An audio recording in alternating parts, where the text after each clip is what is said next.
វាផ្លែច្រើនពេកទៅការរៀបចំដើមរបស់យើងវាមិនទាន់បានរៀបរយអញ្ចឹងវាផ្លែសឹងគ្រប់ដើមគ្រប់មែកប៉ុន្តែបើយើងຕົកទាំងអស់វាអត់កើតទេយើងត្រូវក្តិចក្តិបតូចដែលវាអន់ហ្នឹងយើងក្តិចចោលខ្លះទៅហើយពិសេសយើងមើលថែទាំវាជាប្រចាំទី1ការពារកុំឲ្យសត្វវាចូលតិច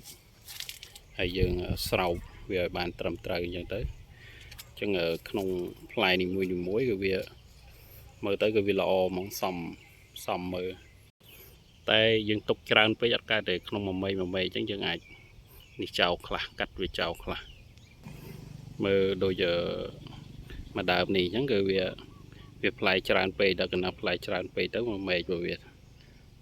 យើងអត់បានកាត់វាតាំងពីតូចមកដែលយើងមើលទៅថាវាអត់អីដល់ទៅពេលវាផ្លែវារៀងធំតិចគឺវាធ្លាក់